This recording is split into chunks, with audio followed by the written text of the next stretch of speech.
Gaming app నిర్వాహకులపై ED అధికారులు focus పెట్టారు. విచారణలో భాగంగా online money game platform WinZO founder Saumya Singh Rathod, Pawan నందాలను అరెస్ట్ చేశారు. వీరిద్దరూ కొన్నాళ్ళుగా మనీ లాండరింగ్ ఆరోపణలు ఎదుర్కొంటున్నారు. గేమింగ్ ప్లాట్ఫామ్ వింజో కంపెనీకి సంబంధించి పలు ప్రాంతాల్లో ఈడీ సోదాలు నిర్వహించింది. తనిఖీల్లో దొరికిన ఆధారాల మేరకు ఇద్దరిని అరెస్ట్ చేశారు. వింజోతో పాటు గేమ్స్ క్రాఫ్ట్ సంస్థలపై కూడా ఈడీ దాడులు చేసింది. ఇక మనీ లాండరింగ్ నిరోధక చట్టం కింద చర్యలకు ఉపక్రమించింది. వినియోగదారులు నిజమైన వ్యక్తులతో కాకుండా సాఫ్ట్వేర్ అల్గరిథమ్స్తో ఆడుతున్నారనే వాస్తవాన్ని దాచిపెట్టి వింజో సంస్థ క్రిమినల్ కార్యకలాపాలకు పాల్పడుతుందని ఈడీ కేసు నమోదు చేసింది. గేమింగ్ యాప్ నిషేధం తర్వాత కూడా గేమర్లకు 43 కోట్లు తిరిగి చెల్లించకుండా సంస్థ నిలిపివేసిందని ఈడీ తేల్చింది. ఇక్కడి నుంచి బ్రెజిల్, యుఎస్ లాంటి దేశాల్లోనూ రియల్ మనీ గేమ్స్ను వింజో సంస్థ ఆపరేట్ చేసిందని ఈడీ స్పష్టం చేసింది. వింజో యాప్కు సంబంధించినటువంటి గేమింగ్ యాప్లపై ఈడీ కొరడా జులిపించింది. దానికి సంబంధించినటువంటి వ్యక్తులను కూడా ఇప్పటికే ఇద్దరిని అరెస్ట్ చేసింది. ఇక ఇదే అంశానికి సంబంధించి మరింత సమాచారం అందించడానికి మా క్రైమ్ బ్యూరో చీఫ్ ఇన్నారెడ్డి లైవ్లో ఉన్నారు. ఇన్నారెడ్డి, గేమింగ్ యాప్ అప్డేట్స్కి సంబంధించి మీ దగ్గర ఉన్నటువంటి సమాచారం ఏంటి? మనోజ్, మనం చూడొచ్చు ఈ మధ్య కాలంలో ప్రభుత్వ వెబ్సైట్లు కావచ్చు, చివరకు న్యాయస్థానాలకు సంబంధించిన వెబ్సైట్లు కూడా హ్యాక్ చేసి గేమింగ్ యాప్ల వైపు మళ్లించిన నేపథ్యాన్ని మనం చూసాం. అంటే గేమింగ్ యాప్ల యొక్క అరాచకం అనేది రోజు రోజుకి పెరిగిపోవడంతో ఎన్ఫోర్స్మెంట్ డైరెక్టరేట్ దీని మీద దుశ్చారించినట్టు తెలుస్తూ ఉంది.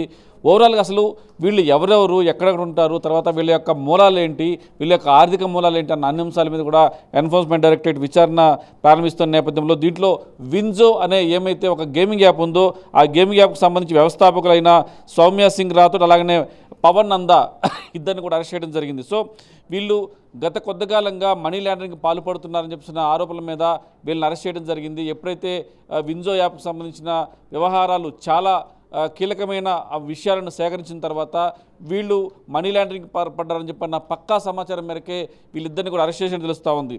దీంట్లో ప్రధానంగా మనం గమనిస్తే ఈ వింజో యాప్ ఏమైతే ఉందో దీని మీద కేసు నమోదు చేసిన తర్వాత అసలు యాక్చువల్గా మన కేంద్ర ప్రభుత్వం ఎప్పుడో ఈ గేమింగ్ యాప్ను బ్యాన్ చేసింది. బ్యాన్ చేసిన తర్వాత కూడా వాళ్ళు కంటిన్యూస్గా దాన్ని నిర్వహించడం దాదాపుగా 43 కోట్ల రూపాయలు, అంటే బ్యాన్ అయిన తర్వాత కూడా కంటిన్యూ చేస్తున్న డబ్బులు ఏమైతే ఉన్నాయో అవన్నీ తిరిగి ఇవ్వాలని చెప్పని కూడా ఎన్ఫోర్స్మెంట్ డైరెక్టరేట్ కావచ్చు, ప్రభుత్వం కావచ్చు దాని మీద ఒక నోటీసులు జారీ చేసింది.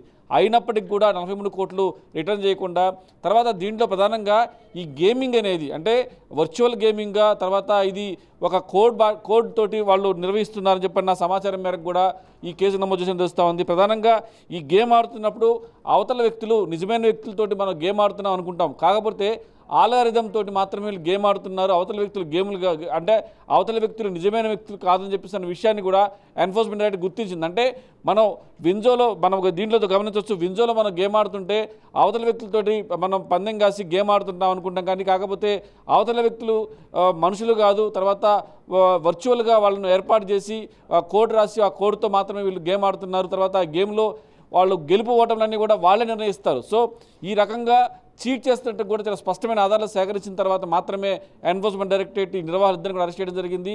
ఇప్పుడు వింజో ఒకటే కాదు, ఇలాంటి గేమింగ్ యాప్లు ఏమైతే ఉన్నాయో అన్నిటి మీద కూడా నిఘా పెట్టడం జరిగింది. ప్రభుత్వ సంస్థలు ఇప్పటికే వాటిని బ్యాన్ చేసినప్పటికి కూడా ఆయా సంస్థలు అంటే ఇండియాలో తమ కార్యకలాపాలు నిర్వహిస్తూ విదేశాల్లో తమ సర్వర్లను పెట్టుకొని తమను ఎవరు ఏం చేయాలని చెప్పేసి అన్న ఒక ధైర్యంతో వాళ్ళు ముందుకెళ్తూ తెలుస్తూ ఉంది. అయినప్పుడు కూడా ఇండియాలో ఉన్న వాళ్ళ మూలాలన్నింటినీ కూడా వెతికి వాళ్ళను అరెస్ట్ చేసే పనిలో భాగంగానే ఇప్పుడు వింజో యాప్ సంబంధించిన నిర్వహణ కూడా అరెస్ట్ చేయడం జరిగింది. దీంట్లో చాలా బ్రెజిల్ తర్వాత యుఎస్ వంటి దేశాల్లో కూడా వీళ్ళు తమ సర్వర్లతోటి గేమింగ్ నడిపిస్తున్నట్టు తెలుస్తూ ఉంది. ఎక్కడ ఉన్నా కూడా ఇండియాకు సంబంధించిన ప్రజలు మోసం చేస్తున్నారు కాబట్టి ఖచ్చితంగా ఎట్టి పరిస్థితుల్లో ఇలాంటి అక్రమ పద్ధతుల్లో ఆడుతున్న గేమింగ్ యాప్ నిర్వహణ మాత్రం ఎట్టి పరిస్థితుల్లో ఉపేక్షించలేదని చెప్పని కూడా ఎన్ఫోర్స్మెంట్ డైరెక్టరేట్ హెచ్చరికలు జారీ చేసిన నేపథ్యంలో ఇంకా చాలా గేమింగ్ యాప్ నిర్వహణ మీద దుశ్చారించి అందరినీ సమూలంగా అసలు ఇండియాలోనే గేమింగ్ యాప్లు నిర్వహించకుండా విదేశాల నుంచి సర్వర్ల ద్వారా కూడా మన దేశంలో గేమ్లు ఆడకుండా కూడా గట్టి చర్యలు తీసుకుంటే మనకు తెలుస్తూ ఉంది. Manoj, right Inna Reddy, thank you for the update.